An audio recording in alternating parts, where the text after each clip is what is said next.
नमस्कार दोस्तों, मैं डॉक्टर अरूप मेरे YouTube चैनल डॉक्टर अरूप हेल्थ फ्रेंड में आप सभी का हार्दिक स्वागत करता हूं। कई बार इंसान के शरीर के अलग अलग अंगों पर कुछ ऐसी गांठें बन कर के सामने दिखने लगती हैं जो इंसान को चिंता में डाले रखती है।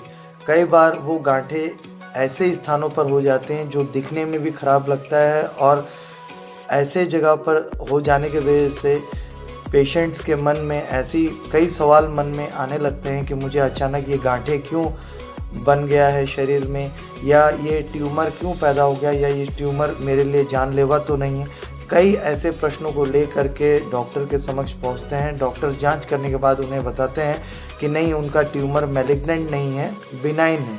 तो आज मैं आपको इस वीडियो के माध्यम से बिनाइन ट्यूमर के बारे में कुछ अहम तथ्यों को शेयर करूंगा। इससे पहले कि ये वीडियो स्टार्ट करूं, अगर आपने मेरा चैनल अभी तक सब्सक्राइब नहीं किया तो सबसे पहले मेरे चैनल डॉक्टर अरूप हेल्थ फ्रेंड को सब्सक्राइब कर लें। वीडियो को अंत तक देखें, अच्छा लगे तो लाइक एंड शेयर ज़रूर करें।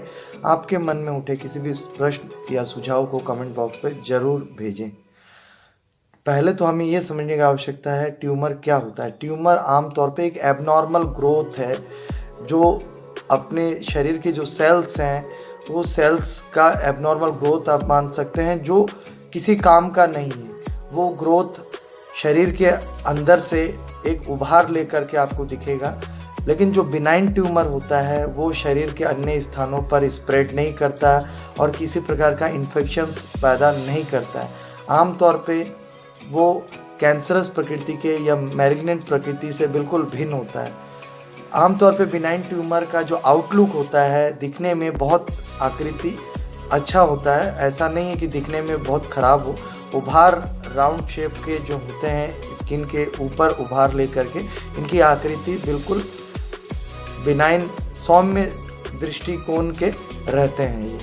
लेकिन कई बार बिनाइन ट्यूमर जो है नसों के ऊपर या ब्लड वेसल्स के ऊपर आ जाने के बाद कई तरह की कठिनाइयाँ और कई तरह की परेशानियों का भी सामना करना पड़ सकता है।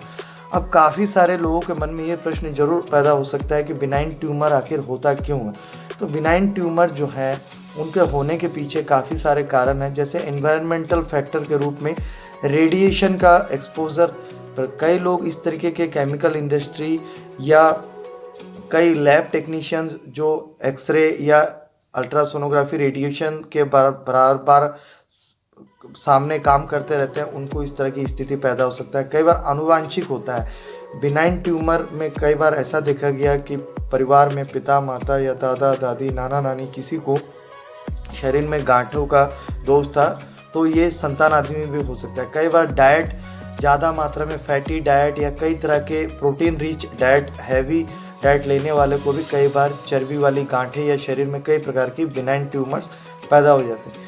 कई बार तनाव में रहने वाले लोगों को भी ये पाया गया है, साइंस ने ये प्रूव किया है कि उनको भी बिनाइन ट्यूमर हो सकता है। इसके साथ साथ कई बार किसी स्थान विशेष की गांठों का कारण उस जगह पर चोट लगने के वजह से भी माना जा सकता है। कई बार ऐसी जगह पर गांठें निकली हो सकता है उधर कुछ समय पहले चोट लगा हो या इंजरी हुआ हो, इसके वजह से होता है। कई बार किसी संक्रमण में या इन्फ्लेमेशन में भी इस तरीके की स्थिति पैदा हो सकता है।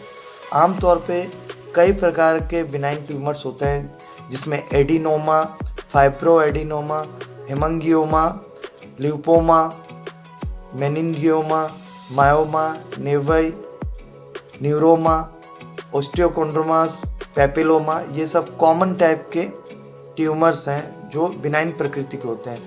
आमतौर पे आपको ये समझना पड़ेगा कि बिनाइन जो ट्यूमर्स होते हैं वो कैंसरस प्रकृति से बिल्कुल भिन्न होते हैं। इसमें डेंजर बहुत कम मात्रा में रहता है, लेकिन कई बार बिनाइन ट्यूमर कुछ ऐसे स्थानों पर आ करके इन्फेक्शंस को गंभीर कर सकते हैं, जटिल कर सकते हैं, और उसके वजह से शरीर में कई तरह की कठिनाई वाली स्थिति पैदा हो सकती है। बिनाइन ट्यूमर से कई बार शरीर में अन्य रोगों की उत्पत्ति हो जाता है। तो बेहतर है, अगर आपको पता लगता है कि शरीर में आपको बिनाइन ट्यूमर है, तो पहले तो उसको जांच करना उचित होगा कि वो ट्यूमर बिनाइन है या मैलिग्नेंट है। एफएनएसी या बायोप्सी के द्वारा ये निर्धारित किया जाता है कि उसमें जो है किसी प्रकार के मैलिग्नेंसी का दोष तो नहीं है। अगर नहीं है तो बिनाइन ट्यूमर को कई बार सर्जिकल मेथड से भी रिमूव किया जाता है, या इसके अलावा आप होम्योपैथिक का सहारा ले सकते हैं। उसमें दवाइयों के माध्यम से बिल्कुल स्थायी रूप से इसका निदान किया जाता है। तो मैं उम्मीद करता हूँ बिनाइन ट्यूमर से जुड़े हुए आपके मन में जो भी सवाल थे उसका जवाब मैंने इस वीडियो के माध्यम से देने का प्रयास किया। इसके अलावा किसी भी प्रकार के सवाल और सुझाव अगर आपको देना है तो मेरे को कमेंट बॉक्स में ज़रूर लिख करके भेजें। अगर आप बहुत लंबे समय से किसी बिनाइन ट्यूमर से परेशान हैं, मुझसे प्रत्यक्ष मिलना चाहते हैं, तो मेरे तीनों क्लिनिक्स के एड्रेस और मेरा व्हाट्सएप नंबर यूट्यूब के डिस्क्रिप्शन बॉक्स, इंस्टाग्राम, फेसबुक और ट्विटर में डॉक्टर अरूप कुमार दास पेज में उपलब्ध है। आप वहाँ से भी मुझ तक संपर्क कर सकते हैं। धन्यवाद, नमस्कार, जय हिंद।